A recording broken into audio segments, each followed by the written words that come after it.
దేవుని నాన్న స్తోత్రములు. చేరువచ్చిన మీ అందరికీ హృదయపూర్వక వందనాలు. వారు ఇచ్చినటువంటి సమయంలోనే ముగిద్దాము. పెంచుకోవాలని పెంచుకోవచ్చు, తగ్గించుకోవాలని తగ్గించుకోవచ్చు. యుద్ధంలో ఉన్నవాడు నిపుణుడు, వాడు ఏమైనా నరకగలడు. కనుక 10 నిమిషాల దాకా ముగించాలన్నా ముగించుకోవచ్చు. కనుక కత్తి యుద్ధం వచ్చినప్పుడు ఏవైనా చేయగలడు. కనుక ఇంత సమయం అవసరం లేదు, క్లుప్తంగా ముగిద్దాం. నా పేరు తోకల ప్రసాదరావు. విజయవాడలో నేను ఉంటున్నాను 35 సంవత్సరాల నుంచి. అందుక్రితం బందర దగ్గర ఒక పల్లెటూరులో ఉండేవాడిని. వివాహరీత్యా విజయవాడ వచ్చాను. మా అత్తగారు ఆవిడ దేవుని పని చేస్తూ ఉండేది, నన్ను కూడా అటు నడిపించింది. మేము ఆర్ఎస్ఎంకి చెందినటువంటి వారము ఫస్ట్లో. తర్వాత పెంతెకోస్తు షిఫ్ట్ అయ్యాం. తర్వాత నిజమైనటువంటి సంఘాన్ని తెలుసుకున్నాం. 1995 నుండి కూడా 93 నుంచి కూడా వాక్యం చెప్తున్నాం.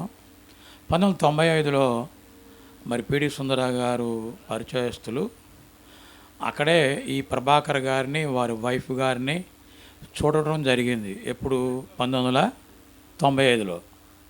ఇప్పటికి ఎన్ని సంవత్సరాలు అవుతుంది? సుమారుగా ఒకటి తక్కువగా 30 సంవత్సరాలు. అప్పటి నుంచి ఈ దంపతులను చూస్తున్నాను. కనుక ఒక చక్కగా వీరు ఈ సంవత్సరంలో 2వ మీటింగు ఏర్పాటు చేశారు. ఈ సంవత్సరంలో తొలిగా విజయవాడలో చేశారు. చాలా బాగా చేశారు వారు సారథ్యంలో. ఇక్కడ కూడా అంతకంటే బాగా చేశారు. అందుకు వారి కుటుంబాన్ని దేవుడు ఎల్లవేళలా జ్ఞాపం చేసుకోవాలని నేను ఆశిస్తూ ఉన్నాను. వారితో కలిసి నడుస్తూ వారు కూడా మమ్మల్ని గౌరవిస్తూ ముందుకు వారితో పాటు మమ్మల్ని కూడా తీసుకువెళుతున్నారు. ఈ రీతిగా ఇక్కడ రావటం జరిగింది.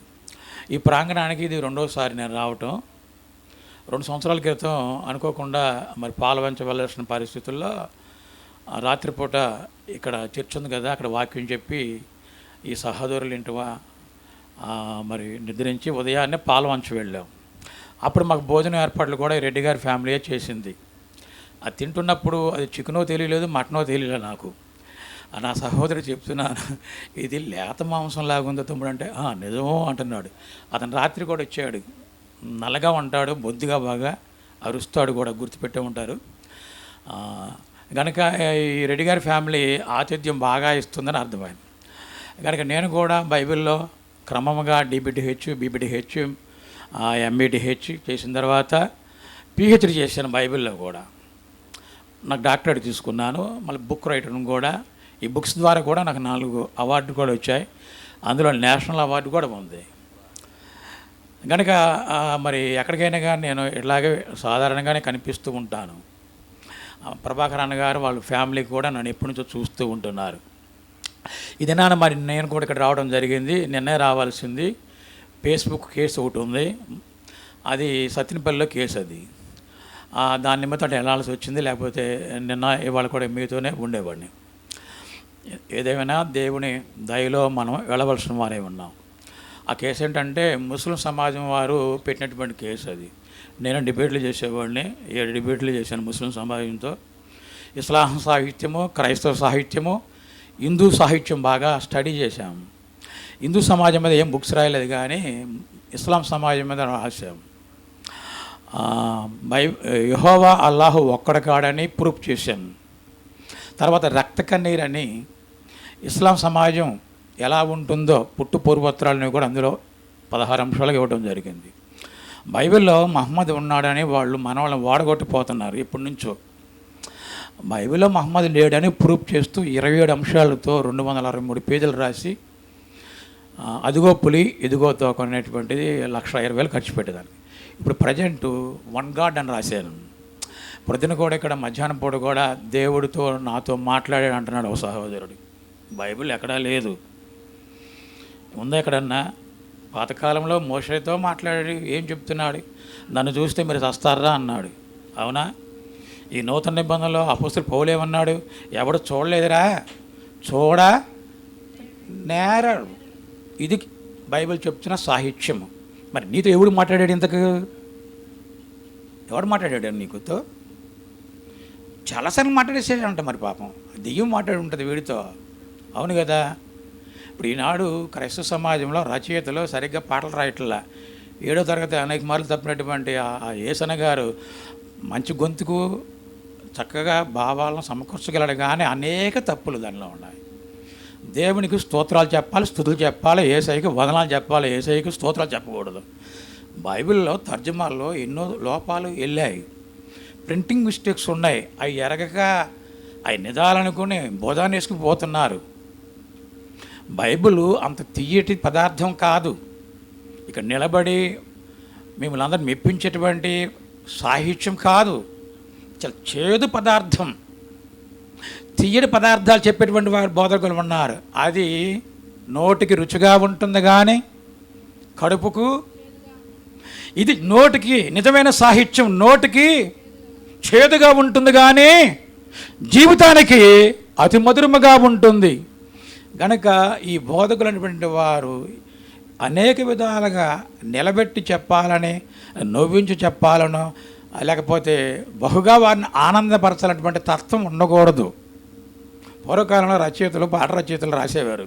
పిలిపి పత్రికలో వచనాన్ని అపార్థం చేసుకుని గొడవడిపోతున్నారు. పూర్వకాలం రచయితలు ఎలా రాశారు అంటే, యేసుని వదనములో నా దేవుడు కనిపించే. దేవుడు ఎక్కడ కనిపించాడట? యేసుని వదనములో. అప్పుడు వన్ గాడ్ రాస్తానని చెప్పాను చూసారా. ఈ పిలిపి పత్రికలో ఉన్నటువంటి ఈ వచనానికి నేను యేసు అద్దమా అనే దానికి నామకరణం చేసాం అంశానికి. అవన్నీ కూడా 3 సార్లు ఇప్పుడు దిద్దాము, 4వసారి దిద్దుతున్నాం. దానికి బాగా చెయ్యాలి. ఎందుకంటే మన వాళ్ళందరూ కూడా అసలు విడిచిపెట్టి, దేవుడు ఎటువంటి యెహోవాను విడిచిపెట్టి, నిజమైన దేవుడు నేనేరా, నా తప్ప బిడకు దేవుడు లేడు, నాకు ముందు లేడు వెనక లేడని చెప్పినా లేదు లేదు లేదు లేదు లేదు అంటూ ఆయన కుమారుని దేవుని చేసి ఊరేగుతున్నటువంటి బ్యాచ్లు మనవాళ్ళు. మనకు శత్రువులు ఎవరో లేరు. హిందువులు శత్రువులు కాదు, ముసల్మాన్లు శత్రువులు కాదు, మన క్రైస్తవులు మనకు శత్రువులు. నిజాలు చెబితే నమ్మరు. కనుక ఇది నాన్న చక్కటి ఈ కూడికలు ఏర్పాటు చేసి ఉన్నారు ఆ పెద్దలు. మన ఈ తమ్ముడు కూడా మాతో పాటు 3 రాష్ట్రాలు తిరిగాడు, చక్కగా చెప్తూ ఉండేవాడు. స్నేహశీలతనం, తర్వాత ఆతిథ్యాలు బాగా ఇస్తాడు, మంచి మనస్తత్వం కలిగినటువంటి వ్యక్తి. కనుక నేను కూడా వీరితో పాటు ఇక్కడ కలిసి వెళ్ళాలని ఇక్కడ రావడం జరిగింది. మరి జనవరిలో కూడా మా విజయవాడలో పెట్టినప్పుడు 14 అంశాలు ఈ బ్రదర్ గారు, మా తాడిపత్రి బ్రదర్ గారు ఇరువురికి కలిసి 14 మరి అంశాలు ఏర్పాటు చేశారు, టైటిల్స్. అది చదువుతుంటే ఆశ్చర్యం వేసేది. అందులో కూడా నాకు ఒకటి ఇచ్చి ఉన్నారు, దేవుని కుటుంబంలో పరిశుద్ధులు ఎవరు అనేటువంటిది అప్పుడు చెప్పాం. ఇప్పుడు నాకు ఇచ్చారు 9లో. 8వది నాకు ఇవ్వడం జరిగింది. నాకు ఎటువంటి ఆ బ్రదర్ గారు పంపిస్తారు, అన్న నీకేం కావాలో ఎన్నుకోమంటారు. పైనుంచి చూసి నేను 8వది ఎన్నుకోవడం జరిగింది. ఏమిటది 8వది మీరు చూసారా? 8వది ఏంటంటే దైవిక కుటుంబమును ఉండే ఆధిక్యతలు. దైవిక కుటుంబములో ఉండే ఆధిక్యతలు. మళ్ళీ చెప్తున్నాం, దైవిక కుటుంబములో ఉండే ఆధిక్యతలు. దైవిక కుటుంబములో ఉండే ఆధిక్యతలు. ఏం చెప్తాం దైవిక కుటుంబంలో ఉండే ఆధిక్యతల గురించి? ఈ గ్రంథంలో ఎన్నో ఉన్నాయి ఆధిక్యతలు, ఆయనే మనకి చెప్పలేం. ఒక 4 గురించి క్లుప్తంగా మీకు ఇవ్వడానికి మరి ముందుకు వస్తున్నా. చక్కగా అంశం సంబంధించింది పెరక్కోకుండా తరక్కోకుండా క్లుప్తంగా రాత్రే దాన్ని తయారు చేశాను. 1 వారం క్రితం చేసే కానీ అది నాకు అంత సంతృప్తినివ్వలేదు. 2 స్త్రీల గురించి తయారు చేశాను అంతా కూడా, కానీ అంత సంతృప్తినివ్వలేదు. రాత్రి మాత్రం 12 అయింది, నోట్ చేశాను చక్కగా. అవి మీకు విశదీకరిస్తాను. దైవిక కుటుంబంలో ఉండే ఆధిక్యతలు. మూలవాక్యం చూద్దాం. మూలవాక్యము 1 తిమోతి పత్రిక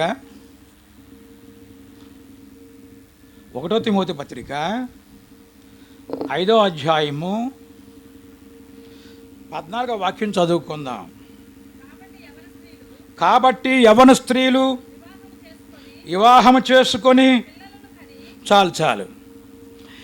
ఈ వచనములో ఏమని రాయబడిందంటే, యవ్వన స్త్రీలు వివాహము చేసుకొని పిల్లల్ని కని గృహ పరిపాలన జరిగించాలని తెలపటం జరిగింది. దేవుని కుటుంబము ఎక్కడుంది ఇప్పుడు? ఇంతకు దేవుని కుటుంబం ఆయనకి ఏమైనా భార్య, ఇంకా రకరకాల పరిస్థితులు ఉన్నాయా? ఆ పైన ఎవరెవరు ఉన్నారు? దేవదూతలు ఉన్నారు, షరీబులు ఉన్నారు, ఎన్నో పెద్దలు ఉన్నారు. మరి దేవదూతలు కూడా క్వాలిటీ కలిగినటువంటి వారు, పెద్దవారు, చిన్నవారు, సైన్యం ఎన్నో ఉన్నాయి. కనుక ఇక భూమి మీద ఉన్నటువంటి మరి ఆయన పిల్లలను, ఆయన కుమారుని ఎవరైతే అంగీకరించి కుమారుని ధరించుకుని, అనగా బాప్తిసం ద్వారా మరి సంఘంలో మరి చేర్చబడి సంఘముగా కూడుకొనుచు ముందుకు సాగిపోతున్నటువంటిదే క్రీస్తు సంఘమే దేవుని కుటుంబం. ఈ కుటుంబం గురించి చెప్పుకోవడానికి చాలా సంగతులు పాత గ్రంథంలో ఉన్నాయి, కానీ వాటి వైపు మనం ఇప్పుడు పోలేం, సమయం మరి కొంచెం కనుక మరి సూటిగా చెప్పాలంటే దేవుని కుటుంబము భూమి మీద మరి ఉన్నది. అది ఎలా చెప్పాలంటే అది క్రీస్తు సంఘమే అని చెప్పాలి. ఇప్పుడు సంఘములో అనేక మంది చేరుతున్నారు. ఎలా చేరుతున్నారు? బాప్తిసం ద్వారా చేర్చబడుతున్నారు. మనమందరం వివిధ ప్రాంతాల్లో పుట్టాము, పెరిగాము. క్రీస్తు రక్త సంబంధాన్ని బట్టి ఇక్కడున్నటువంటి క్రీస్తు సంఘమైనా, విజయవాడలో ఉన్నటువంటి క్రీస్తు సంఘమైనా, మా వాళ్ళు కూడా మన సండే చెప్పాం, మన వారు అక్కడ మీటింగులు పెడుతున్నారు అని చెప్తున్నాం. ఎవరు? మనవారు అనగా మన కుటుంబ సభ్యులు. కుటుంబంలో పెద్దలుగా భర్త, భార్య, బిడ్డలు, అత్తమామలు, వీళ్ళందరూ కూడా మరుదులు, తర్వాత రకరకాల పరిస్థితులు ఉంటుంటాయి. ఆ కుటుంబము మరి దైవికంగా ఉండకోకుండా నామకార్థంగా బ్రతికే వారిని కుటుంబంలో తీసుకురాలేం.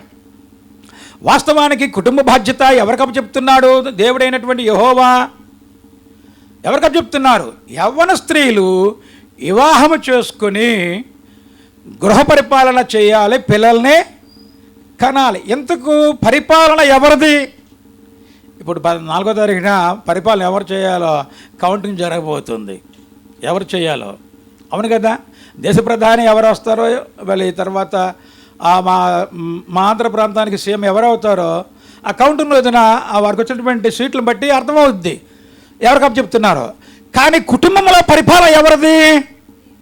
స్త్రీలది. వివాహం చేసుకున్న తర్వాత ఈ పురుషుడు ఏమంటాడు? నువ్వు నా కాలి కింద చెప్పు, నేను అక్కడ కూర్చోమంటే కూర్చోవాలి, నిలబడమంటే నిలబడాలి, నా కాళ్ళకి నీళ్ళు ఇవ్వాలి, నాకు స్నానం చేస్తుంటే కనవ పట్టుకుని నిలబడాలి, నేను మరి హెడ్ బాత్ చేస్తున్నప్పుడు నా కుంకుడి పులుసు పోయాలి, అది పోయాలి, ఇది పోయి నా ఈపు రుద్దాలి. మరి ఈవిడికి ఎవరు రుద్దుతారు? కనుక పురుషుడు ఎంతో ఆధిక్యాన్ని ప్రదర్శిస్తూ స్త్రీలను బహుగా తక్కువ చేయాలని చూస్తారు. కానీ దేవుడు గృహ పరిపాలన ఎవరికప్ప చెప్తున్నాడు? బాధ్యతతో స్త్రీలకు అప్పచెప్తున్నాడు. ఇప్పుడు పరిపాలన చేయాలంటే, ఇప్పుడు ప్రధానమంత్రిగా పరిపాలన చేయాలంటే భూమి అవసరం. భారతదేశం భూమి, ముఖ్యంగా ప్రజలు అవసరం. సుమారుగా మరి 140 కోట్ల మంది ప్రజలు ఉన్నారు. మరి సింహాసనం మీద ఢిల్లీలో కూర్చుంటాడు. కానీ దేని ప్రకారం చేయాలి పరిపాలన? ఆయన రాజ్యాంగం ప్రకారం, బిఆర్ అంబేద్కర్ గారు రాసినటువంటి రాజ్యాంగం ప్రకారముగా పరిపాలన అతగాడు చేయాలి. సండే తీసేస్తారంట, శుక్రవారం పెడతారంట సెలవుదినం.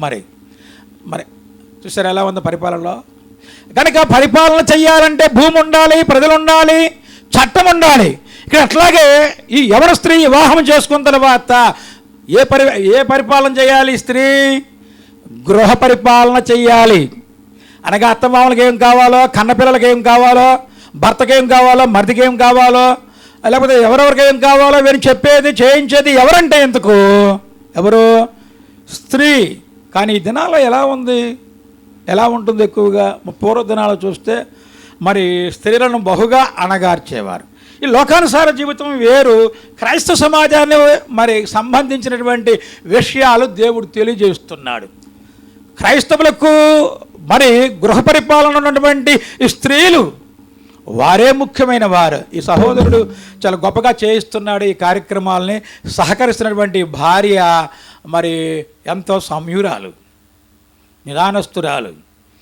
మరి ఆ సహోదరి కూడా మరి విజయవాడలో కూడా చక్కటి మరి ఉపదేశాన్ని వారు చేశారు. మరి ఇక్కడ నిన్న రాలేదు, మరి చేశారో లేదు తెలియదు మనకి. కానీ మధ్యాహ్నం మాత్రం రాధికా గారు చెప్తున్నారు. ఎంతసేపు చెప్పినా కానీ ఏం చెప్తుందంటే ఆ భార్యని భర్త వచ్చి మరి ఏదో ఓదార్చాలి ఇదని చెబుతుంది. మా ఆవిడికి చాలా బాధ ఉన్నట్లు ఉంది ఈ స్త్రీల గురించి. ఏమని బాధ అంటే ఎక్కడ చూసినా విడాకులు చూసి వస్తున్నారు. క్రైస్తవులకు విడాకులు లేవు, అది బుక్ రాయాలని నేను అనౌన్స్ చేశాను. క్రైస్తవులకు ముస్లింలకు మరి విడాకులు నిషిద్ధమంటే నిషిద్ధమే, పాతత్వంలో కూడా ఉంది నిషిద్ధమని. కనుక నిషిద్ధమే. ఈ దినాల్లో ఏం జరుగుతుందంటే ఈ క్రైస్తవులలోనే విడాకులు తీసుకుని మరొక వివాహం చేసుకుంటూ పోతున్నారు. మొన్నగా రెండో వివాహం చేయాల్సి వచ్చింది, ఇద్దరు రెండే పెళ్ళే. దాన్ని తగ్గటువంటి అంశాన్ని తీసుకుని కెతురాని రెండవ వివాహముగా అబ్రహాము చేసుకున్నటువంటి అవి చెప్తే ఆ వచ్చిన వాళ్ళకి ఏం అర్థమై చేస్తుంది? ఆ సీరియల్లో పడిపోయారు కదా సీరియస్గా. కనుక వాళ్ళకి ఏం అర్థం అవుద్ది? ఆయన ఏంటో చెప్పాడు, ఏబీసీ చెప్పాలా, ఇది చెప్పాలి, ఇది చెప్పాలని చెప్పుకుంటూ వస్తున్నాడు. సందర్భానుసారంగా చెప్పుకుంటూ పోవాలి. రెండో వివాహానికి సంబంధించిన సంగతులు చెప్పుకుంటూ వచ్చాను, వాళ్ళు ఎందుకు చేసుకున్నారని. కనుక సందర్భానుసారం పోవాలి. ఇక్కడ యవ్వన స్త్రీలు వివాహం చేసుకొని గృహ పరిపాలన చెయ్యాలి అనగా క్రీస్తు సంఘములో స్త్రీలకు మన క్రీస్తు సంఘాలు చాలామంది వాళ్ళు అసలు నోటి మీద ఏలేసుకోవాలన్నట్లు చెప్తారు. అక్కడ ఏం చెప్పబడింది రా సన్నాసులారంటే ఏం చెప్తారు? స్త్రీ మౌనంగా ఉండాలి, మీకు రావడం ఎందుకు అక్కడికి? ఇంకా ఆమెనంటే శబ్దం వస్తుంది కదా, పాట పాడొచ్చంట, ఆ శబ్దం వస్తుందిగా, శబ్దం రావట్లేదా? అసలు ఆయన ఎందుకు చెప్పాడు అనేది గుర్తించరు. వాక్యం చెప్పడానికి అవకాశం వారికి ఇవ్వలేదు, అది సైలెంట్ అమ్మన్నారు. ఏదైనా ఉంటే ఇంటికి వెళ్ళిన తర్వాత పెద్దవాళ్ళతో మాట్లాడుకోమని వాళ్ళకి ఇచ్చారు వారిని, అంతవరకే. కానీ అది మరొక విధముగా పెట్టుకుని వాళ్ళని అసలు ఎలా చూస్తున్నారంటే అలాగా బానిసలాగా మన క్రీస్తు సంఘంలో స్త్రీలు కనపడతలే ఈ మధ్య. మాకు కూడా ఉన్నారు, నేను కూడా మా సంఘంలో 19 సంవత్సరాల నుంచి సువార్తికుడికి పనిచేస్తున్నాను. అందరూ హిందూ సమాజం వచ్చిన వారే. కనుక ప్రభువారు ఏమని చెప్తున్నారంటే ఈ యవ్వన స్త్రీలు వివాహం చేసుకుని గృహ పరిపాలన చేయాలి అంటున్నారు. ఇప్పుడు గృహం అనేటువంటిది ఉన్నటువంటి పరిపాలనలో మరి దేవుని యొక్క కుటుంబ క్షేమాభివృద్ధి అని టైటిల్ పెట్టి ఉన్నారు. ఇప్పుడు ఉన్నటువంటి అంశంలో కూడా దైవిక కుటుంబములో ఉండే ఆధిక్యతలు చూడండి. మనం అందరం కూడా ఒక రకంగా అనుజనులమే. క్రీస్తు రక్త సంబంధాన్ని బట్టి మనము కూడా వారితో కలిసిపోయాం. ఇప్పుడు అందరూ కూడా ఒకే సమాజముగా మరి ప్రభరాత్రి భోజనం స్వీకరిస్తున్నాం, ఒకే పాత్రలో త్రాగుతున్నాం, ఒకే పాత్రలో తింటున్నాం. అందరం కూడా ఏక మనసుతో ఏకభావంతో ఆమెనంటూ అన్ని కార్యక్రమాలు చెబుతున్నాయి. కనుక ఇక్కడ ఈ గ్రంథంలో ఒక స్త్రీ గురించి 2 మాటలు చెప్పి ముందుకెళ్తాం. 2 స్త్రీల గురించి 2 పురుషుల గురించి చెప్పబోతున్నాం. తొలిగా చూడండి, రూతు గ్రంథానికి వెళదాం. రూతు గ్రంథమునందు 1వ అధ్యాయం, ఎవరైనా చదవగలిగితే చదవండి. 1వ అధ్యాయము 4వ వచనములో, 1వ అధ్యాయం 4వ వచనము, జరే గారికి చదివి సహకరించండి. రూతు గ్రంథం 1వ అధ్యాయం 4వ వచనము. వారంటే ఇశ్రాయేలీయులు, మోయాబీ స్త్రీలంటే అన్యులు వివాహం చేసుకొని చాలు.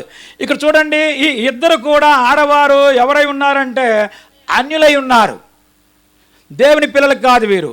దేవుని కుటుంబంలో ఉన్నటువంటి అనగా ఇశ్రాయేలు మరి వంశానికి సంబంధించినటువంటి యూదా గోత్రమైనటువంటి ఆ యవన పిల్లలను, మగ పిల్లలను ఈ యవన స్త్రీలు అన్యుల పుట్టినటువంటి వారు వచ్చి వివాహం చేసుకున్నారు. వారి పాపం ఏమైందో కానీ మరి వారి మామగారు పోయాడు, వారి భర్తలు కూడా చనిపోయారు.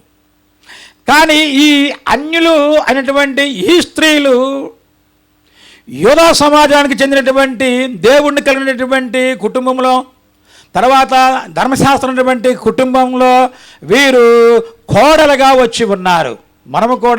నేను కూడా వివాహాలు చేస్తాను, వివాహ సంబంధాలు కుదురుస్తాను. నా ఫోన్లో కూడా చాలా ఉన్నాయి. ఇక్కడికి వచ్చినప్పుడు కూడా ఫోన్లు చేస్తున్నారు. కనుక చూడండి, మనము కూడా చాలామంది ఏమంటారంటే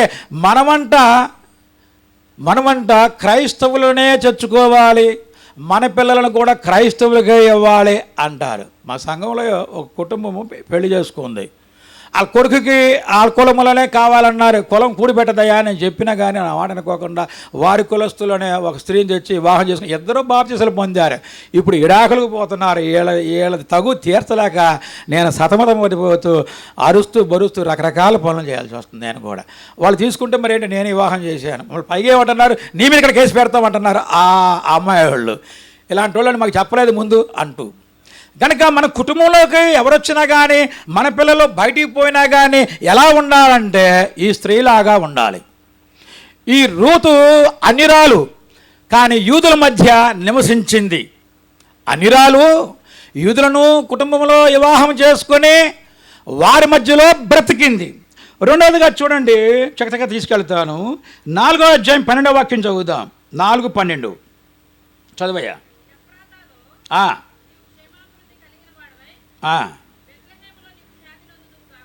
చూడండి ఇక్కడ 4:12లో కూడా ఈ మరి ఆధిక్యత కనిపిస్తూ ఉన్నది. అన్యురాలు ఇతడు, వీళ్ళ తల్లిదండ్రులు అన్యులు, వాళ్ళకి మరి ఏమై ఉన్నారో ఫ్యామిలీ గురించి అంతగా తెలియదు కానీ అన్యులని చెప్పబడుతూ ఉన్నది. మరి అమ్మా నాన్న వివరాలు మనకు లేవు. ఆ ప్రాంతానికి పోయారు వీరు బ్రతకడానికి. ఈ ఫ్యామిలీ అక్కడ సంబంధాలు కుదుర్చుకున్నారు, బాగున్నారని చెప్పి వివాహం చేసేసారు. కానీ అనుకోకోకుండా వారు భర్తలు మరి పోయారు, మామగారు పోయారు, అత్తగారు మాత్రం మిగిలింది. కనుక ఈవిడ ఎంతటి ఆధిక్యత కలిగి ఉన్నది. అన్యురాలైనప్పటికీ దేవుని కుటుంబంలో ప్రవేశించి కోడలుగా వచ్చి ఎలా ఉంటుందంటే 13వ వాక్యం చదివితే, బోయజు రూతుని పెళ్లి చేసుకుని ఆమె వద్దకు పోయినప్పుడు, చూడండి ఇప్పుడు బోయజు అనే వ్యక్తిని ఈ అన్యురాలు రెండో వివాహం చేసుకుంది. చూసారా, అన్యురాలు. ఈ బోయజు పొలంలో పరిగేరుకుంటా పోయింది. పాపం ఫుడ్ లేదు పాపం వీళ్ళకి. భూములు ఉన్నాయి కానీ మరి వాటిని చదును చేసి విత్తనాలు వేసి ఆ పంట దగ్గరికి రాలేదు. వచ్చారు కనుక ఎక్కడో ఉందో వీడి చేయాలి, ఈలోపు ఆహారం కావాలి కదా. పరిగేరుకుంటాక ఒక భూస్వామి దగ్గరికి పోయి అక్కడ పరిగేరుకుంది. ఎక్కడైతే పరిగేరుకున్నదో ఆ భూమి యజమానికి ఈవిడేమైంది, భార్య అయింది. ఈవిడెవరు అసలు? ఎందుకు దేవుడు ఉన్నారా వీళ్ళకి? అసలు దెయ్యాలతోనే కోలాటాలు బోలాటాలు అంటారు కదా, మన హైదరాబాద్లో చెప్తూ ఉంటుంటారు. బోనాల పండుగ, బతుకమ్మ పండుగ, అసలు ఈ చిత్రమైన పండుగలు మన వాళ్ళు కనిపెడతారు. ఆ బతుకమ్మ పండుగ, రకరకాల పండుగలతో ఈ అన్యులకి ఏవో వాళ్ళు ఇష్టం. కనుక అన్యురాలు కానీ ఈ దేవుని కుటుంబంలో సంబంధం కలుపుకొని వచ్చింది, భర్తను పోగొట్టుకుంది. ఇప్పుడు రెండోదిగా బతుకుదెరు సరిలేదు, ఏదో కిదమగా అత్తండతో బ్రతుకుదాం. అత్తతో ఏం చెప్పింది, వద్దు పో, మీ తోడుకోళ్ళలాగా నువ్వు వీడుకొని వెనక్కి పో, అక్కడ వివరం చేసుకో, మీ అమ్మానాలతో ఉండమంటే ఏమంది ఈ అన్యురాలు రూతు? అత్తగా నువ్వు ఎక్కడ బ్రతికితే అక్కడ బ్రతుకుతా, నువ్వు ఎక్కడ చచ్చిపోతే అక్కడ చచ్చిపోతా, నిన్ను ఎక్కడ పాతి పెడితే నన్ను అక్కడ పాతి పెట్టండి. నీ దేవుడే. ఒక అన్యురాలు దేవుని పిల్లలు క్రైస్తవ కుటుంబానికి ఒక అన్యురాలు కోడలుగా వచ్చి ఇలా అతుక్కుపోతుందో చూసారా? అదే క్రైస్తవ సమాజంలో ఒక యువతిని ఎవరికో ఇచ్చామనుకోండి, ఇవి సెల్ ఫోన్ వచ్చిన తర్వాత మా ఇద్దరు గొడవలు ఎక్కువైపోయినాయి. అసలు ప్రతిది కూడా అమ్మ నాన్నకి చేరుస్తారు రోజు. ఇప్పుడు మా చర్చిలో కూడా ఆ ఫ్యామిలీకి ఇదే, ఆ అమ్మాయి ఆ కోడలేమో రోజు అసలు ఆ అమ్మలకు వార్తలు, మా ఆయన ఇట్టన్నాడు, మా మామ ఇట్టన్నాడు, మా అత్త ఇట్టంది, మా ఆడబిడ్డ వచ్చింది, వెళ్ళింది, ఉంది, తింది, వచ్చి ఎన్నో అవసరమా? వాళ్ళైనా ఏం చేయాలి, అమ్మా ఏ ఉంటావంటే ఇవన్నీ చెప్పవాక మగం చెప్పాలి. వాళ్ళకి కావాలి. వాళ్ళ కూతురు కాపురాన్ని పాడు చేసేస్తున్నారు ఇప్పుడు. అమ్మ మేము ఎన్నో పాటలు పడ్డాం, అది అన్నారు ఇది అన్నారు, కూర బాగాలేదు ఏ అంటుంటుంటారు. ఏం సహజం. మీ అమ్మ కూడా అలాగే చేస్తుంది, మీ నాన్న అలాగే ఉంటాడు, మీ అన్నయ్య అలాగే ఉంటాడు, మీ చెల్లి అలాగే ఉంటుంది అని చెప్పుకోవాలి కూతురులకు. కానీ వీళ్ళు కత్తులు దూసేసుకొని రకరకాలుగా విడిపోవటం అంటే అంత అసాధ్యమా? దేవుడు జతపరిచిన వారిని, మనుషుడు అంటే లాయర్ మనుషుడు కదా, ఆ జడ్జి గారు మనుషుడు కదా, వారికి ఏం పడవ అంటే వాళ్ళు చచ్చిన వాళ్ళుగా. ఎందుకంటే బాప్తిసం పొందడం చచ్చిన వాళ్ళని ఉన్నది. వాడు కలెక్టర్ అయినా కానీ, వాడు ప్రధానమంత్రి అయినా, బంట్రోత్ అయినా కానీ వీళ్ళందరూ బాప్తిసాలు పొందకపోతే వాడు చచ్చిన వాళ్ళు అన్నారు. బాప్తిసాలు తీసుకున్న వాళ్ళు సరిగ్గా బ్రతకపోతే ప్రకటన గ్రంథంలో ఏమన్నాడు, అరే బ్రతుకున్న పేరు నీకు ఉంది కానీ వీళ్ళు చచ్చిన వాళ్ళే. మరి ఎందుకెవరు పోయేదంటే కొద్దిమందికి మంచివారు. కనుక ఇక్కడ చూస్తూ ఉన్నట్లయితే ఈ రూతు తీర్మానం ఎంత గొప్పగా కనిపిస్తుంది. ఒక అనిరాలటువంటిది ఎంత ఆధిక్యత పొందుకుంటుంది. అసలు జీరోలోకి వచ్చేసింది. భర్త లేడు, మరిది లేడు, మామ లేడు, ఎప్పుడో చచ్చిపోతుందో తెలియదు. ఈ ముసలావిడ ఉంది, హత్త. ఇలాంటి ఆవిడ దగ్గర ఆవిడికి ఏముంటాయండి? ఏం సుఖాలు ఉంటాయి? తిండి లేదు, పరిగెరుకోవాలి, అది దులగొట్టుకోవాలి, చేసుకోవాలి. ఆహారం అప్పుడు వస్తుంది. ఎంతటి క్లిష్టమైన పరిస్థితి ముందర కనిపిస్తున్న ఈ అన్నిరాలు దేవుని కుటుంబంలోకి వచ్చి ఎంతటి ఆధిక్యతను పొందుకుంటుంది. దేవుని కుటుంబంలో ఉండే ఆధిక్యతలు ఈ అన్నిరాలకి ఎలాంటి ఆధిక్యత వచ్చింది? తొలి భర్త పోయాడు, అన్నీ పోగొట్టుకున్నది, కానీ పరిగేరుకున్న పరిస్థితుల్లోకి వెళ్ళాం. కానీ ఏ చేలైతే పరిగేరుకున్నదో ఆయనకు భార్య అయిపోయి ఉన్నది. అయిపోయిన తర్వాత ప్రభు ఏం చేస్తున్నాడు? దేవుడు ఎలా నడిపిస్తున్నాడో కనుక అదే మన కుమార్తె సండే స్కూల్ నుంచి ఇక్కడ అన్ని కంటత వాక్యాలు పట్టి ఆ పాటలు పాడి, ఈ పాటలు పాడి, ఎన్నెన్నో తీర్మానం చేసి మరి పరాయి వాళ్ళకి మనం ఇచ్చాం, అన్యులకి ఇచ్చాం అనుకోండి. అక్కడికి వెళ్ళి ఎలా ఉండాలి? నువ్వు చిన్నప్పటి నుంచి ప్రార్థనా పరురాలు, నువ్వు పాటలు పాడు, మీ అమ్మా నాన్న ప్రార్థనా పరులు, నువ్వు అక్కడికి వెళ్ళి ఏం చేస్తున్నావు? అన్యుల పిల్లలే దేవుని పిల్లల కుటుంబాలకు వచ్చి చక్కగా బ్రతుకుతున్నప్పుడు, చిన్నప్పటి నుంచి చక్కగా ఎదిగినటువంటి నీవు పరాచడిపోయినప్పుడు ఎలా అతుక్కుపోవాలి? మా చర్చిలో చెప్తున్నానే, ఆ పాప చిన్నప్పటి నుంచి సాపలేసి ఐఏఎస్ సండే స్కూల్ చెప్పి ఎంబీఏ చదివింది పిల్ల. ఎన్నో చేసి ఇప్పుడు ఏం చేస్తుంది? వాళ్ళ తల్లిదండ్రులు ఇలా అందరూ కూడా ఇడిపోవటం అంత సులభమా? ఓ బిడ్డను కంద చక్కటి బిడ్డ, ఆ బిడ్డను చూస్తే నాకు ఎంతో ఇదవుద్ది. పిల్లలను చూసైనా కాపరాలు చేసి చావాలి. ఎక్కడ చేస్తున్నారు? నిజంగా క్రైస్తవ కుటుంబాలలో స్త్రీలు పరిపాలన చేయాలి. ఏం పరిపాలన చేస్తున్నారు వీళ్ళు? ఇక కూరలు వండుతారా, పాడు వండుతారా? ఎన్ని కరీం పాయింట్లు వచ్చాయి. ఈ స్త్రీలు సరిగ్గా చచ్చారా? ఈ క్రైస్తవ కుటుంబాల్లో కూడా ఇప్పుడు అన్ని పాయింట్లు పెరుగుతున్నాయా అంటే ఇదిగోటి రెండు ఆ టౌన్లో పెరుగుతున్నాయా అంటే ఇది అసలు కూరలు వండుతున్నారా? కూరలను తిని వంకలు పెడతారు. అసలు నువ్వు దృష్టి అక్కడ పెడుతున్నావా? మా కోడలను కూడా నిన్న చికెన్ వండుకున్నారంట, మా అబ్బాయి బాగోలేదన్నా అంట. మేము వెళ్ళేప్పటికి నిన్న సత్యనమంచి వెళ్ళేవాడికి మా కోళ్ళ మూతి 3 వంకలు తిప్పి ఉంది. ఏంటమ్మా అంటే మా ఆవిడ చెబుతుంది. మా ఆవిడ కూడా మా కోడలు ఏదన్నా అంటే బిగుసుకుపోద్ది.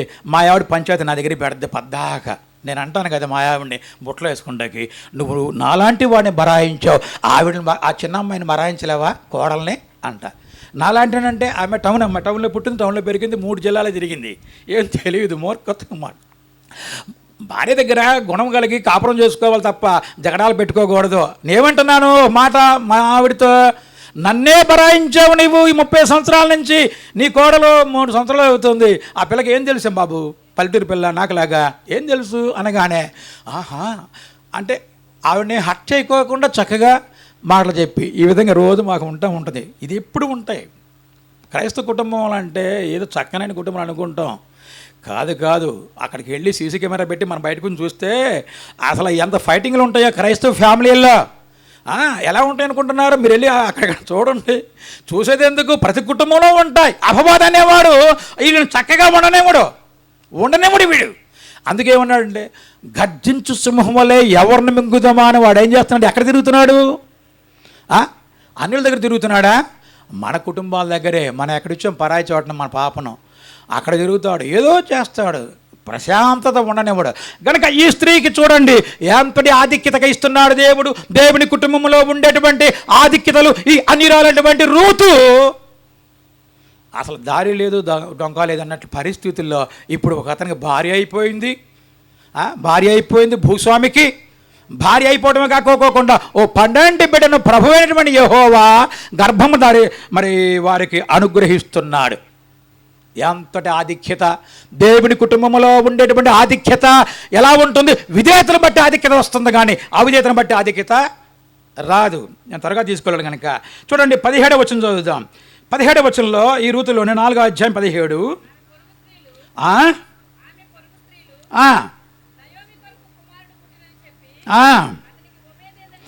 పేరు పెట్టిరి.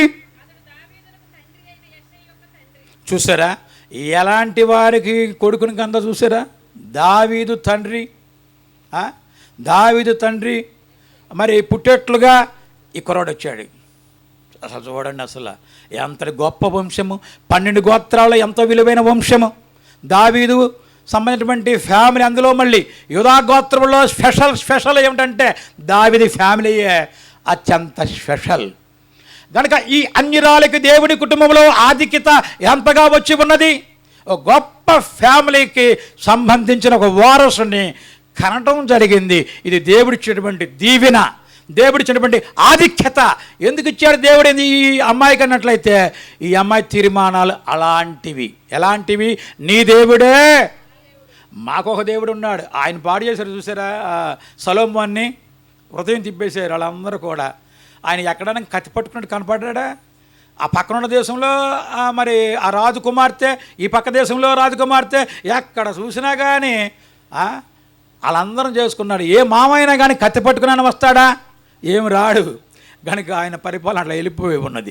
కనుక ఇక్కడ చూస్తూ ఉన్నట్లయితే దేవుని కుటుంబంలో ఆధిక్యత ఈ రూతుకు తండ్రైనటువంటి దేవుడు ఇచ్చినటువంటి ఆధిక్యత. దేవునికి స్తోత్రం.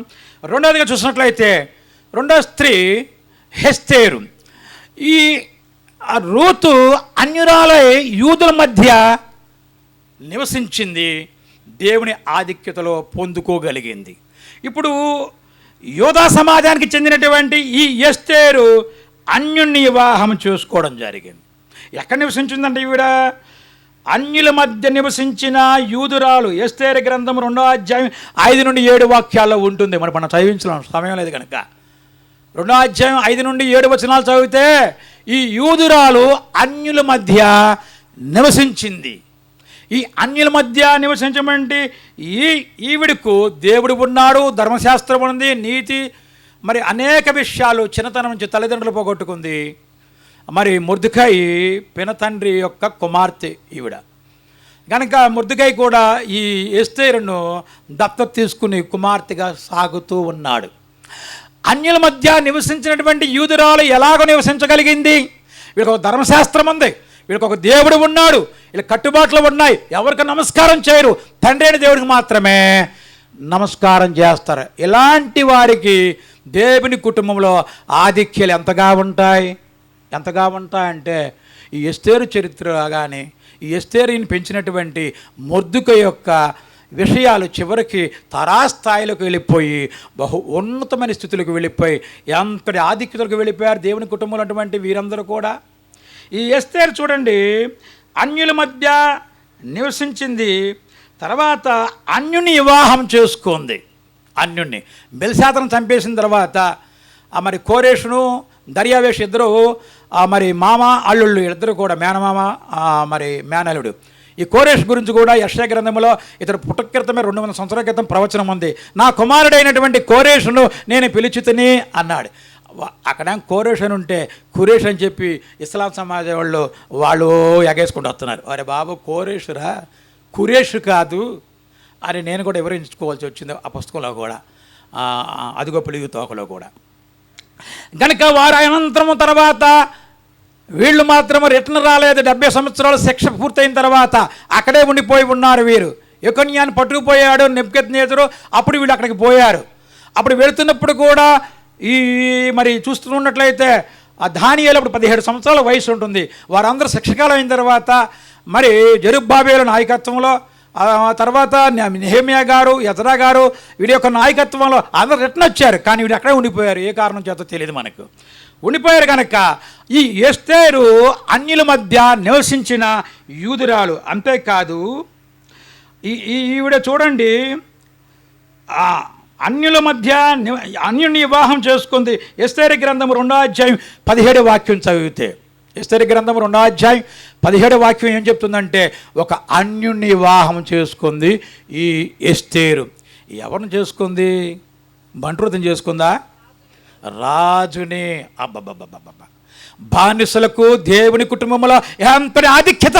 పరాయి దేశంలో బానిసలుగా బ్రతుకుతున్నారు వీరు. వీరెవరు ఇంతకు? యూదులు. వీరికి ధర్మశాస్త్రం ఉన్నది, దేవుడు ఉన్నాడు, నియమాలు నిబంధనలు వీరికి ఉన్నాయి. అవేం పోగొట్టుకోకుండా తండ్రి అయిన దేవుని మాత్రమే నమస్కరిస్తారు, ఆయన మాత్రమే ఆరాధిస్తారు. అందుకే దేవుని కుటుంబంలో వీరికి ఆధిక్యతలు దేవుడు అనుగ్రహిస్తున్నారు. వివాహం చేసుకుంది. తర్వాత ఎస్తేరు గ్రంథము 9వ అధ్యాయం 5వ వచనంలో ఏమని రాయబడిందంటే దావీదు వంశీయులను కాపాడింది. చూసారా, చాలామంది ఆడపిల్లలు అత్తవారింటికి పోయిన తర్వాత వీళ్ళకి హెచ్చులు ఎక్కువ. వీళ్ళకి మా అత్తగారు, మా మామగారు, మా మారేది, మా ఆడబిడ్డ వాళ్ళందరూ చెలరేగారంటే అప్పుడు ఏం మా ఉండదెక్క చెలిగేస్తారు.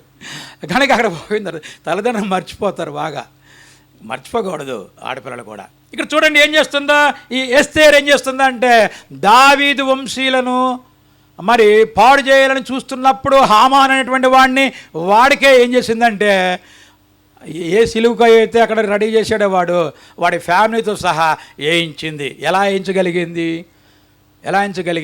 దేవుని సహాయంతో ఉపవాసం ఉండి చక్కగా విధేయత కలిగి, నా దేవుడు ఏంటంటే యెహోవా నేను మాత్రమే సేవిస్తున్నా, నువ్వు ఇచ్చిన ఆధిక్యత, మీ కుటుంబంలో మాకు ఇచ్చిన ఆధిక్యత, ఈ దేశపు రాజుని వివాహం చేసుకున్నటువంటి ఆధిక్యత నాకు ఇచ్చి ఉన్నావు.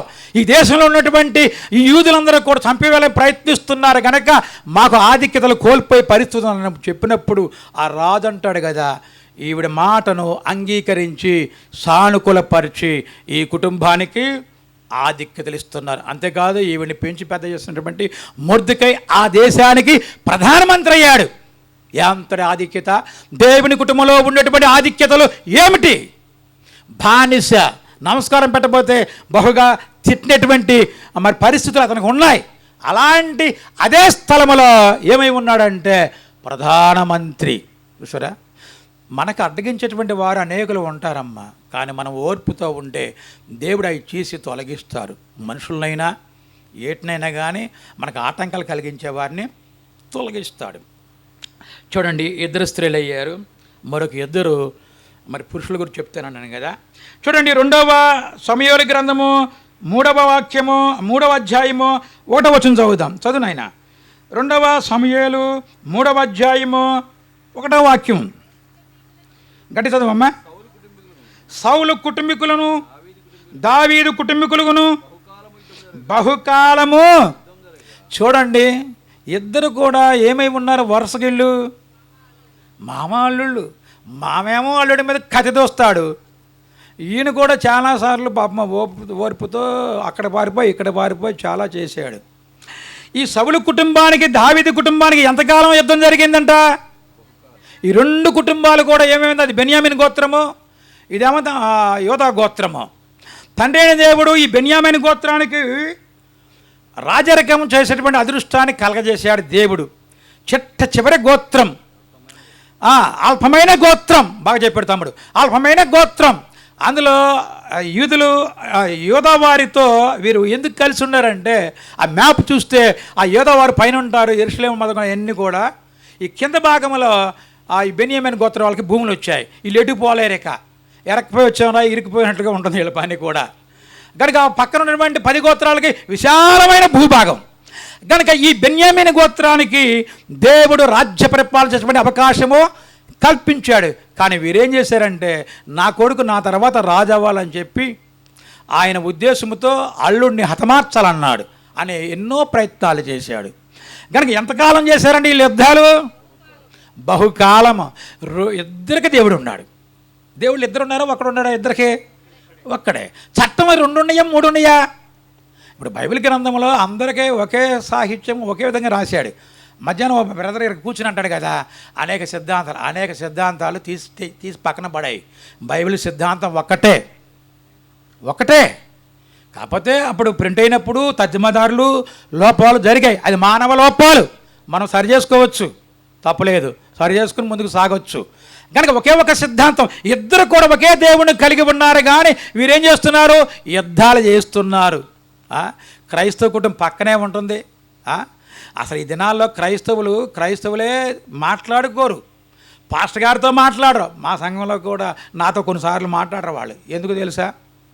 బోధ కఠినంగా ఉందంటారు. ఒకసారి పిలిచి అంటున్నారు కదా, మీరు కాస్త కఠినత్వాన్ని తొలగించండి, ప్రేమత్వాన్ని పంచండి అంటున్నారు. చూసారా, నిజమైన స్నేహితుడు ఏం చేస్తాడని ఉంది. మరి నేను అదే చెప్పి వాళ్ళకి, మీ డబ్బులు ఆశించేవాడిని కాదు. నేను అప్పుడు 1995 ఎలా ఉన్నాను, ఇప్పుడు ఇలా ఉన్నాను. ఈ అన్నగారికి తెలుసు, మన ప్రభాకర్ అన్నగారికి తెలుసు. గనక చూడండి, కఠినత్వంగా ఉంటున్నాయి మీ మాటలు, ప్రేమత్వంగా ఉండలేదు. అరే నాయన, మేము ప్రేమించే మాటలు చెప్పేది. మొహం చూడగానే డాక్టర్ అని చెప్తాడు, రోగాలు కొన్ని చెప్తాడు, అవునా కాదా? కొన్ని తెలియపోతే టెస్టులు చేస్తే తెలుస్తాయి. అప్పుడు వాటికి విరుడు కొరకు మెడిసిన్ మనకు అందిస్తాడు. అలాగే వారి బ్రతుకుల విషయాలన్నీ నాకు అర్థమవుతాయి కనుక ఆ వాక్యాల చేత వాళ్ళని మరి సరిచేయ నిమిత్తం చేస్తూ ఉన్నాం. అదే వాళ్ళు గుర్తించలేరు, సరి చేసుకోవడానికి ఇష్టపడలా. దుష్టుడు దుష్టత్వంతో మరణించుట నాకు ఇష్టమా? వాడు దిద్దుకుని బ్రతుకుట నాకు ఇష్టమంటున్నాడు తండ్రి అయినటువంటి దేవుడు. కనుక ఈ ఇరువురు కుటుంబాలకు బహుకాలము యుద్ధాలు జరిగాయి. తర్వాత చూడండి, ఇదే మరి పుస్తకమునందు 2వ సమూయేలులోనే 7వ అధ్యాయము 18వ వాక్యానికి వెళదాం. అందరూ ముగిస్తున్నాను, ఒక 5-6 నిమిషాలు ముగించేస్తా. చూడండి, 7వ అధ్యాయం 18వ వచనంలో చదవమ్మా. దావీదు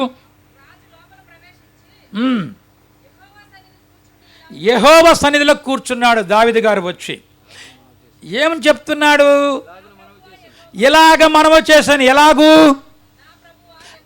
నా ప్రభువా యెహోవా, ఇంతగా నన్ను హెచ్చించుటకు నేనే పాటి వాడిని. దేవుడి కుటుంబంలో ఉండే ఆధిక్యతలు, ఇతగాడికి ఆధిక్యత వచ్చింది. ఇతడు సామాన్య కాదు, మర్డర్ చేశాడు, ఎన్నో మాటలు చేశాడు. ఇతడు చాలా చాలా రకరకాల పరిస్థితులు తెచ్చాడు. నిజము, ఇతరుగాడు కూడా మార్పు పొందాడు.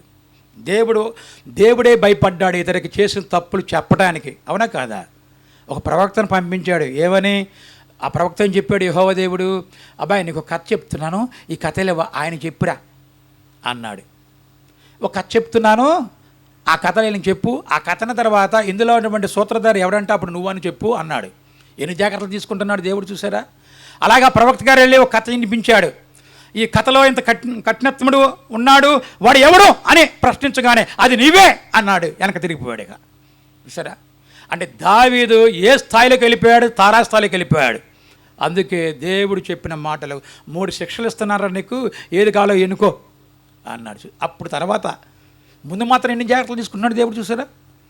కనుక దేవుడు కూడా చెప్తున్నాడు, అరే నన్ను మీరు మర్చిపోయారు, కానీ నేను మిమ్మల్ని మర్చిపోలా. పెళ్లి కుమార్తె వడ్డాన మరవదు, కన్యక ఆభరణ మరవదు, మీరు నన్ను మరిచారు, నన్ను మరిచిన మిమ్మల్ని నేను మరవలేదు. దావీదు అలాగ ఉంటే ఏమైపోతాడంటే భ్రష్టుడైపోతాడు, నరకాగ్ని పోతాడు. దేవుని ఉద్దేశం అది కాదు. ఆయన కుటుంబాన్ని బహుగా దీవించాలని ఆశించాడు. చాలా ఆసక్తిపరుడు. గొలియాతు అంతటి వాడిని కొట్టేశాడు. ఎలా కొట్టాడు? నిజంగా దావీదు కొడితే వెనక్కి పడాలి. ఎడ్డుపడ్డాడు గొలియాతు అనేవాడు, ముందుకు పడ్డాడు. ఆ వెనకాల గొలియాతు వెనకాల ఎవరున్నారు? దేవుని శక్తి ఉందమ్మా. ఈయన ఇటు కొడితే అడ్డుపడాలి కదా వెనక్కే, వాడు ఇటు పిందుకు పడ్డాడు అంటే అటుపక్క ఎవరు? యుద్ధము ఎవరిదన్నాడు దావీదు. ఈయన ఊరికినే బుడ్డోడు అక్కడికి వెళ్ళి తిప్పుతున్నాడు వడిసేయాల. ఎక్కడ తగలాలి? ఎక్కడ ప్లేస్ లేదు, ఇక్కడే ఉంది. కనుక మరి దావీదు అంత గొప్పవాడు, సింహాన్ని చీల్చేశాడు, ఎలుగుబట్టిని మరి నిర్వీర్యం చేశాడు, అంత గొప్పవాడు. కనుక దేవుడు సరి చేసుకుంటున్నాడు కుటుంబంలో ఉన్నటువంటి. మనము కూడా మన కుమారు సరిలేకపోతే సరి చేసుకుంటాం. మా కొడుకు ఒకడు ఉన్నాడు లాస్టోడు, ఆడిని సరి చేసే ప్రయత్నంలో నేను బిజీగా ఉంటున్నాను, నేను మా ఆవిడ. ఇది ఒక శోధన, పెద్ద శోధన. ఆడి పెళ్లి చేయడానికి ఎంతో ప్రయత్నిస్తున్నాం. మరి బంధువురాలు పిల్లలు ఉంది, ఏమంటే చదివి ఇడుగు చదివాడు ఏమంటే. ఆ 2 వివాహం జరగట్లా, భూ తగాదాలని మాకును మా మామ వాళ్ళకి. మా ఆవిడకి వచ్చిన ఆస్తిని ఇవ్వట్లేదు, స్టే తెచ్చారు వాళ్ళు పోయి. కనుక పిల్లల్ని కూడా ఇవ్వట్లా. ఆ పిల్ల కూడా బయటికి వెళ్ళి చేసుకుంటున్నా, ఈయన కూడా బయటికి వెళ్ళిపోండి నేను పోనంటున్నాడు. మరి అందరూ ఏమడుగుతున్నారు? వివాహము జరగట్లేదు. వీడికి నిరాశపోయి ఈ పెళ్ళి జరగదేమని చెప్పి మరి మందిరానికి కూడా రావట్లేదు. 2-3 సంవత్సరాలు అయిపోయింది నా కొడుకు రాక.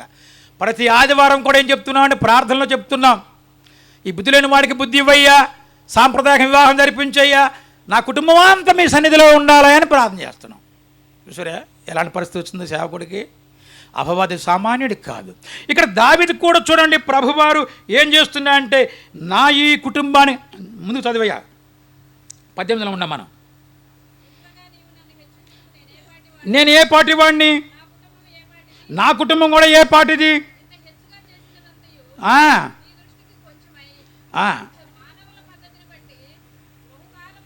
చూడండి, దేవుని దృష్టిలో ఏమై ఉందంట అది, కానీ మానవ దృష్టిలో సామాన్యమాది అంతా కూడా సామాన్యం కాదు. 26 చదువుతలి 26. సైన్యములకు అధిపతియగు యెహోవా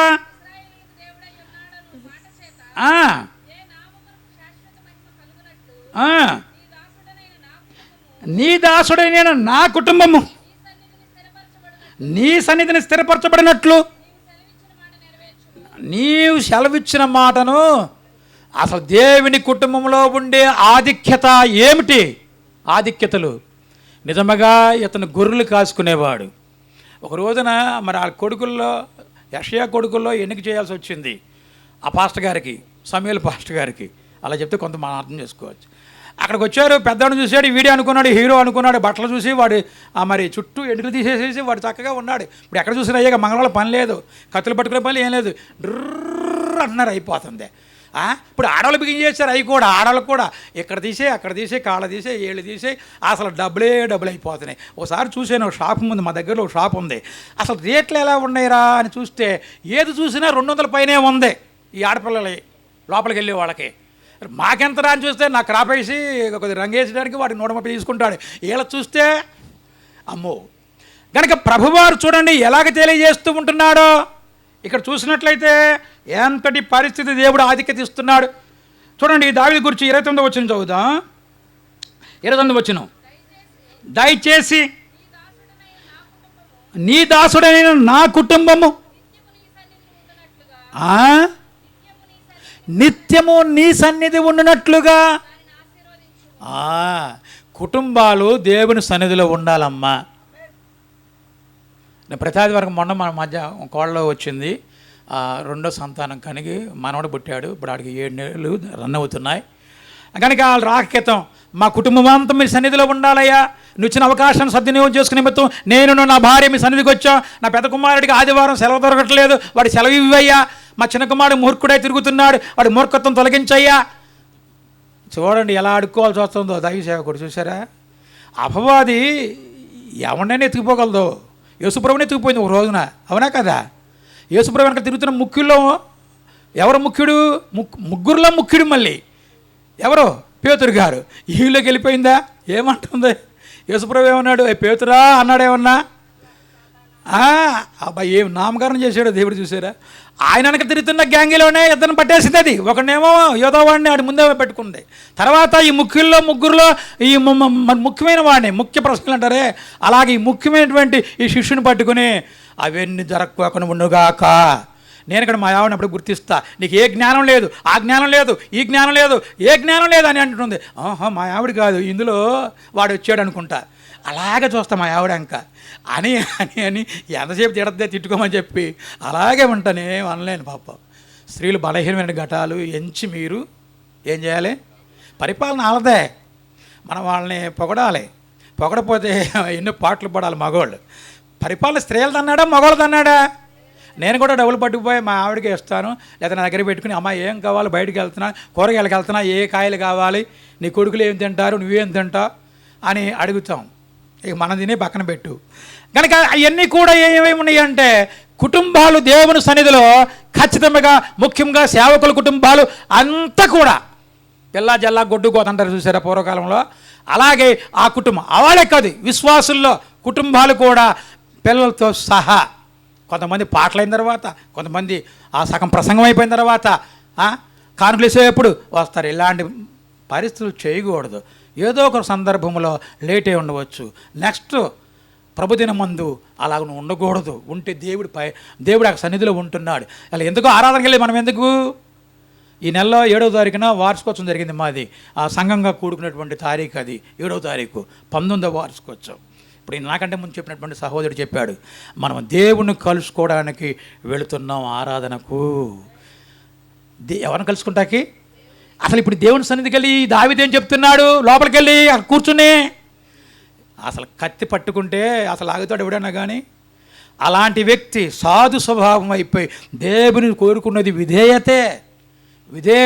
నేను అట్టా ఎట్టా తట్టా బొట్టా అన్నావా, నాకు ఇన్ని డిగ్రీలు ఉన్నాయి, అన్ని డిగ్రీలు ఉన్నాయి అని ఏం పనికిరావు. నాకును ఒక అతను అన్నాడు, మీ ఇంటి పేరు తోకలోళ్ళు కదా, నీ తోక అంటే నీ డిగ్రీలు చాలా ఉన్నాయి పొడవు అంటున్నాడు. ఉండవచ్చు, అవన్నీ వచ్చాయి. దేవుడు ఇచ్చిన ఆధిక్యతలు అన్నీ కూడా, నేషనల్ అవార్డు కూడా నేను అందుకున్నాను. కానీ డాక్టరేట్ చేసి ఉన్నాను, బుక్ రైటర్, నేను డిబేట్లు చేసేటువంటి వాడిని, ఉట్టి మాట చెప్పేవాడిని కాదు. కనుక ఇన్ని ఆధిక్యతలు ఉన్నప్పటికి కూడా మనం ఎలా ఉండాలి?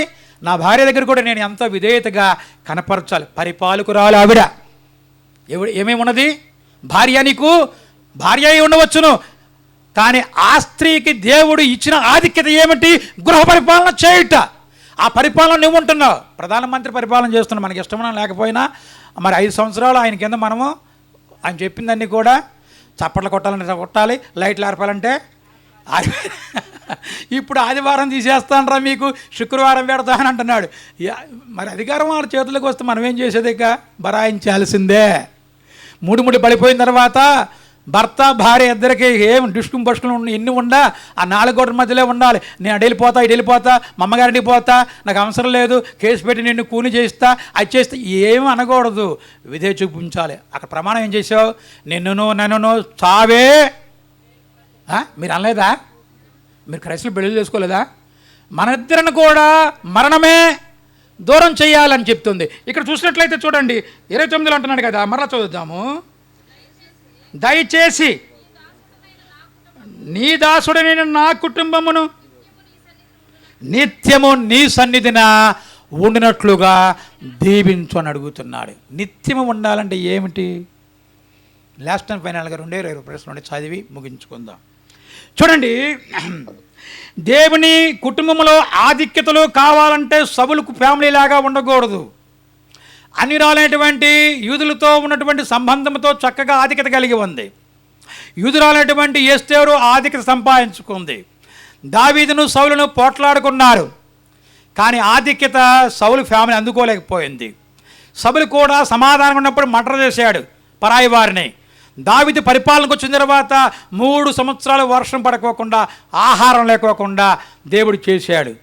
ఈయన దినానికి 7 మార్లు చేసే అలవాటు ఉన్నట్లుగా ఉంది. కానీ ఈ 7 మార్లు ప్రార్థనలో కూడా 3 సంవత్సరాలు ఏనాడు దేవుడికి చెప్పలేదు, ఏముంటయ్యా వర్షాలు రావట్లేదు, భూమి పండలేదు, పచ్చదనం లేదు, ఇబ్బంది పడిపోతున్నారు అనే మాటలు చెప్పాల. ఎప్పుడు చివరకు చెప్పాడు. అప్పుడు దేవుడు ఏమన్నాడంటే, అడుగుతున్నప్పుడు, ఇది నీ పాపము కాదు, నీకంటే ముందు ఒకడు ఉన్నాడు, వాడు చేసిన పాపం. మరి ఏం చేయాలి? నేను చేసేదేమి లేదు. నువ్వు వాళ్ళ దగ్గరికి పోయి ఎత్తుక్కుంటూ పోయి వాళ్ళకేం కావాలో వాళ్ళ కోరికలు తీర్చు, అప్పుడు వర్షం పడద్ది. వెళ్ళాడు వాళ్ళ దగ్గరికి ఎత్తుక్కుంటా గుర్రబండి వేసుకుని. వాళ్ళని పిలిచాడు, అబ్బాయి అందుకర్థం సౌలు ఇలా చేశాడు, మిమ్మల్ని మీ ఫ్యామిలీ వాళ్ళని చంపేశాడు గనక దాన్ని బట్టి వర్షం రావట్లేదు, దేవుడు కోపగించుకున్నాడు గనక మీకేం కావాలి? భూములు కావాలా, డబ్బు కావాలా, గుర్రాలు కావాలా, రథాలు కావాలా, మరి తర్వాత పనివారు కావాలా, ఎవరు కావాలి? అవేం వద్దు, వెళ్ళిపో. అరే బాబు మీకేం కావాలో చెప్పండి రా. దేవుడు చెప్తున్నాడు, నా దగ్గర లేదు పరిష్కారం, వాళ్ళ దగ్గరే ఉంది. చూసారా, దావీదుకు ఊరికనే ఆధిక్యతలు రాలేదు, దేవుని డైరెక్షన్ పాటిస్తున్నాడు. నా దగ్గరేం లేదు, అక్కడే ఉందంటున్నాడు. వాళ్ళ దగ్గరికి పోయి పూటపడి బ్రతిమలాడి అది చేస్తే అప్పుడు వాళ్ళు ఏం చెప్పారంటే, మాకు 7 సౌలు ఫ్యామిలీలో వారిని అప్పచెప్పండి అన్నాడు. చూసారా, వెళ్ళి తీసుకెళ్ళి అప్పచెప్తే వాళ్ళు ఊరేశారు, ఎండిపోయినవి. తర్వాత వాటి మీద అప్పుడు వర్షం కురిసింది. ఇవన్నీ చేసుకుంటూ వస్తేనే దావీదు కుటుంబాన్ని దేవుడు జ్ఞాపం చేసుకుని ఆధిక్యతలు ఇచ్చి ఉన్నాడు. దేవుని కుటుంబంలో ఉండే ఆధిక్యతలు చూడండి, నిత్యము నా కుటుంబము నీ సన్నిధిలో ఉండాలంటున్నాడు. అది ఎలాగంటే యెషయా గ్రంథంలో 22:22 చదువుదాం. చూడండి, నిత్యం ఉండాలంటే యెషయా గ్రంథము 22:22 అయిపోయింది. ఇక 22 అధ్యాయము 22 వాక్యం చదువుదాం. చూసామ్మా? చదువు తల్లి. చూడండి, నేను దావీదు ఇంటి తాళపు అధికార భారమును అతని భుజముల మీద ఉంచెదను, అతడు తీయగా ఎవడను మూయజాలడు, అతడు ముయ్యగా. చూసారా, ఈయనెవరు ఇంతకు? ఈ ప్రవచనంలో ఉన్న వ్యక్తి ప్రభువైన యేసుక్రీస్తు వారు ఈ దావీదు కుటుంబంలోనే వచ్చాడు కనుక దేవుడు చూడండి ఆయన ఏం చెప్తున్నాడు, నా కుమారుడు అందరిని అంగీకరిస్తే చూసారా వారినే నేను స్వీకరిస్తాను. యేసుక్రీస్తు వారు చెప్పాలి, మనం ఎక్కడ తిరుగుతున్నామో, ఏం మాట్లాడుతున్నామో, ఏం చేస్తున్నామో ఎవరు చెప్పాలి? ఫాదర్ ఇతడు గుడ్ క్యాండిడేటే, పద ఇతను మంచివాడికి కాదు, వాక్యమే మనం పట్టించేది. యేసుప్రభు వారు పట్టించడం అంటే వాక్య ప్రకారం బ్రతికిన వారిని మాత్రమే నిత్యత్వంలోనికి దేవుని సన్నిధికి వెళతారు. వాక్య ప్రకారం బ్రతకని వారు నిత్యత్వం నరకంలో పడతారు. కనుక తండ్రి అయినటువంటి దేవుడు ఫుల్ అధికారాన్ని దావీదు వంశీయులందరూ కూడా నిత్యము దేవుని సన్నిధిలో ఉండాలంటే చివరికి ఎవరికి ఇచ్చారంటే దావీదు యొక్క ఫ్యామిలీలో ప్రభువైన యేసుక్రీస్తు వారికి ద్వారా నిత్యము ఉండేటువంటిది. యేసుక్రీస్తు వారు ఎవరిని అంగీకరిస్తే లోపలికి పోతారు, అంగీకరించకపోతే నరకానికి పోతారు. యోబు గ్రంథము చివరిది ముగిస్తున్నాను. యోబు గ్రంథము చూసారా 15వ అధ్యాయము 34. 15వ అధ్యాయం 34. భక్తిహీనుల కుటుంబము ఏమవుతుంది? అదే భక్తి కలిగిన కుటుంబాలు ఏమవుతాయి? దాని ప్రకారం భక్తిహీన కుటుంబాలు ఏమవుతాయి అంటే నరకానికి పోతాయి, ఎన్నో ఇబ్బందులకు లోనవుతాయి. కింద లైన్లో ఎవరు గుడారం అది? అంటే డబ్బులకి. మన క్రైస్తవులు ఒక అతను విజయవాడలో R&Bలో పనిచేశాడు. మన క్రైస్తవుడు, ఇప్పుడు కాదు 1995లో. అతని పేరు జ్ఞానరాజు. ఏ రాజు? R&B అంటే వచ్చి పడతాయి డబ్బులన్నీ కూడా, రోడ్డు కాంట్రాక్టర్ కదా. అక్కడ ఒక క్రైస్తవుడు ఉన్నాడు అటెండర్గా. ఈయన జ్ఞానరాజు కొత్తగా వచ్చాడు అక్కడికి ఆఫీస్కి. కొత్తగా వస్తే పాత ఆయన వెళ్ళిపోయాడు, బిల్లులు అయిపోయాయి. వాళ్ళు వచ్చి ఈ కొత్త ఆయన దగ్గరికి జ్ఞానరాజు దగ్గరికి కట్టలు పెట్టారు. అక్కడ సంతకాలు పెట్టి అయిపోయినాయి. ఇవి ఏంటంటే తీసుకోమంటున్నారు. నాకెందుకంటే ఇవి మేము ఇస్తామండి, మీకంటే ముందు ఆయనకి ఇచ్చాం, ఇప్పుడు నీకు ఇస్తాం, నీ తర్వాత మరొక ఆయనకి ఇస్తాం. ఆయన అన్నాడంట, నా పేరు జ్ఞానరాజు, నేను క్రైస్తవుణ్ణి. ఈ పక్కన బంటి రోజు ఉన్నాడు చూసి అటెండరు, వాడు కూడా వాళ్ళ ఆవిడ కూడా పాద్రమే. ఈయన అనుకుంటున్నాడు నాకు 2 ఆడపిల్లలు ఉన్నారు, ఆ కట్టలు నాకు ఇస్తే బాగుండుగా అని ఈయన అనుకుంటున్నాడు. ఈయన ఒకే దేవుణ్ణి, ఆయన ఒకే దేవుణ్ణి. కానీ ఎంత వ్యత్యాసం కనిపిస్తుంది? ధనాపేక్ష ఏమవుతుంది? ధనాన్ని ఆశించే అనేకులు చూసారా. ఇతను ప్రాబ్లమ్స్ ఉన్నాయి, 2 ఆడపిల్లలు, డబ్బే కావాలి ఆడపిల్ల పెళ్ళి అవ్వాలంటే. ఏమ్మా ఓ మాట చెప్పి ముగిస్తున్నాను. ఇక విజయవాడలోనే ఒక చర్చ్ కట్టుకుంటున్నారు. అక్కడ తూర్పు ఆవిడ ప్రార్థనకి వెళుతుంది, బాప్తిసం పొందుకుంది. ఆవిడకు కూతురు ఉంది. ఒక పెద్ద ఆయన దగ్గర అంట్లు కడుగుతుంది. ఆ పెద్ద ఆయనకి జబ్బు చేసింది, కిడ్నీ ప్రాబ్లం, ఫెయిల్ అయిపోయి ఉన్నాయి, ఎవరు సెట్ అవ్వాలా. అప్పుడు అంది కదా ఆవిడ, అయ్యగారు నాది సెట్ అయితే తీసుకో అంది. సరే ఏం పోయిందని చెప్పి తీసుకెళ్తే కరెక్ట్గా సెట్ అయింది. చూసారు ఎలా ఉందో? సెట్ అయింది. ఆయన అంటున్నాడు కదా ఆ అంట్లు కడిగేటువంటి ఆ స్త్రీతో, అమ్మా నాకు ఊరకే వద్దు,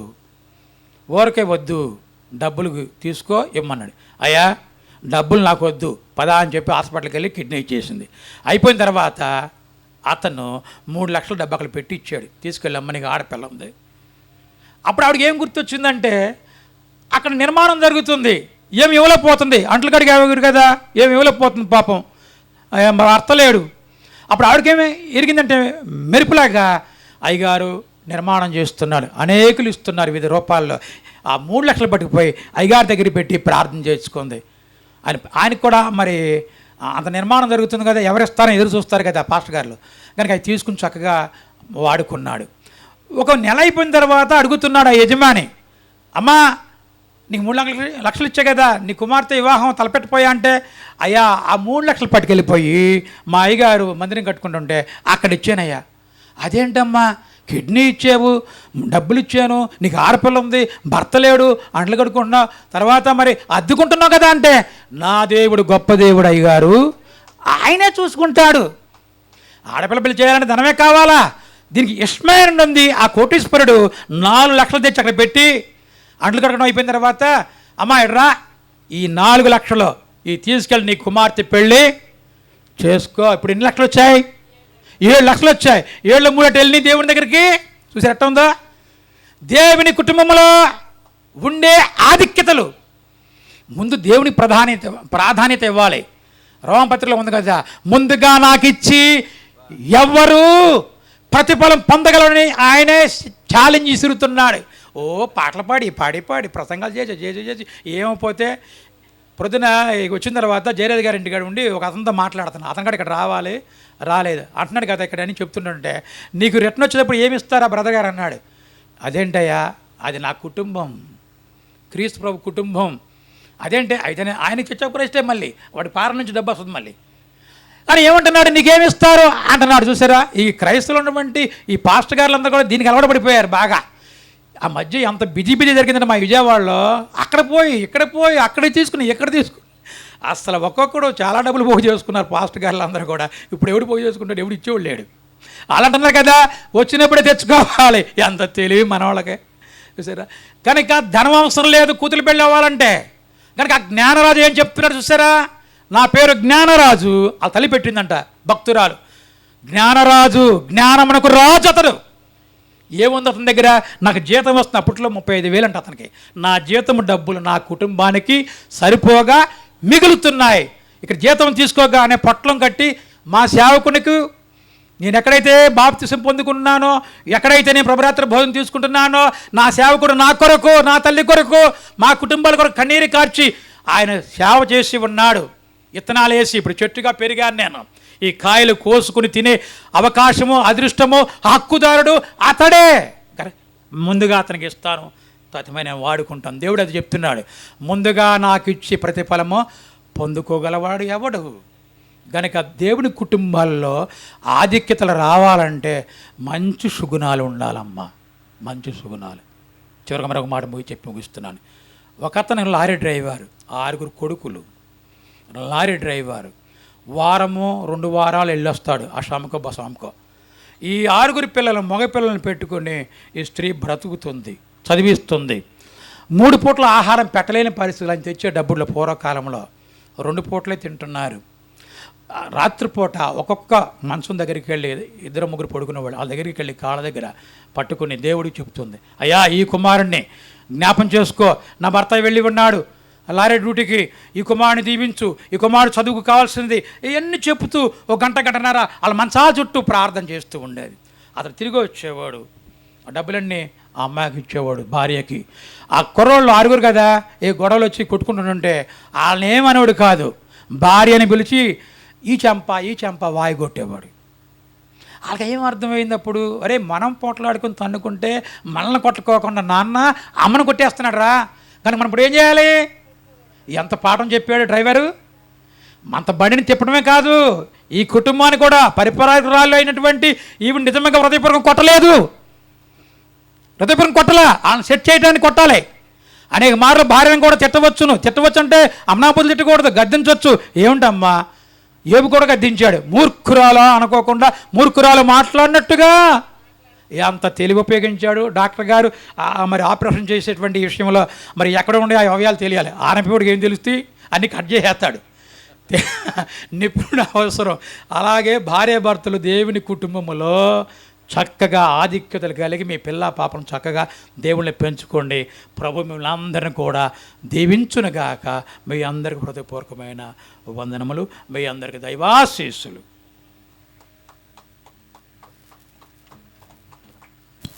చాలా సంతోషం. అద్భుతమైనటువంటి మరి ప్రసాద్ అన్న గారు చాలా దేవుని కుటుంబం అయినటువంటి బిడ్డలందరికీ కుటుంబంలో ఎన్నో సమస్యలు, ఇబ్బందులు ఇవన్నీ వస్తాయి, కానీ ఎంతో ఆధిక్యతనిస్తాడు అని గొప్ప సంగతులు చెప్పాడు. అనుభవించినటువంటి వారికి అర్థమవుతుంది. కాబట్టి దేవుని కృపను బట్టి మన మధ్యలో చెప్పేటటువంటి వాళ్ళందరూ కూడా అనుభవజ్ఞులండి.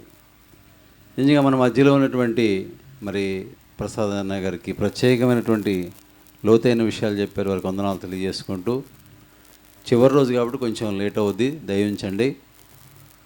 నిజంగా అద్భుతం అండి. మన మధ్యలో ఉన్నటువంటి ఈ యొక్క 2 దినాలు సభలు జరగటానికి, నిజంగా ఈ పరిచర్య ముందుకు రావడానికి మన మధ్యలో ప్రభాకర్ అన్న గారు, నిజంగా విజయవాడ వారిది, వారు ఆర్టీసీ జాబుని వదిలేశారండి. ఎందుకన్నా అంటే ఈ బైబిల్ని వీడియో బైబిల్ చేయాలి, నాకు జాబు ఆటంకంగా ఉందని చెప్పేసి జాబు వదిలిపెట్టారండి. నిజంగా దేవుడు వారికి ఇచ్చేటటువంటి ఆధిక్యత వారికి ఇచ్చాడు. నిజంగా దేవుని కొరకు నిలబడినటువంటి వారికి ఆయన ఏ కొదువ చేయడు. పెద్ద పాప మరి ఎంబీబీఎస్ డాక్టర్ గారు, మరి పాప దేవుడు గవర్నమెంట్ జాబుని ఇచ్చాడు. చిన్న పాపకి వ్యవసాయ డిపార్ట్మెంటు, ఆమెకి గవర్నమెంట్ జాబ్ ఇచ్చాడు. నిజంగా నాకు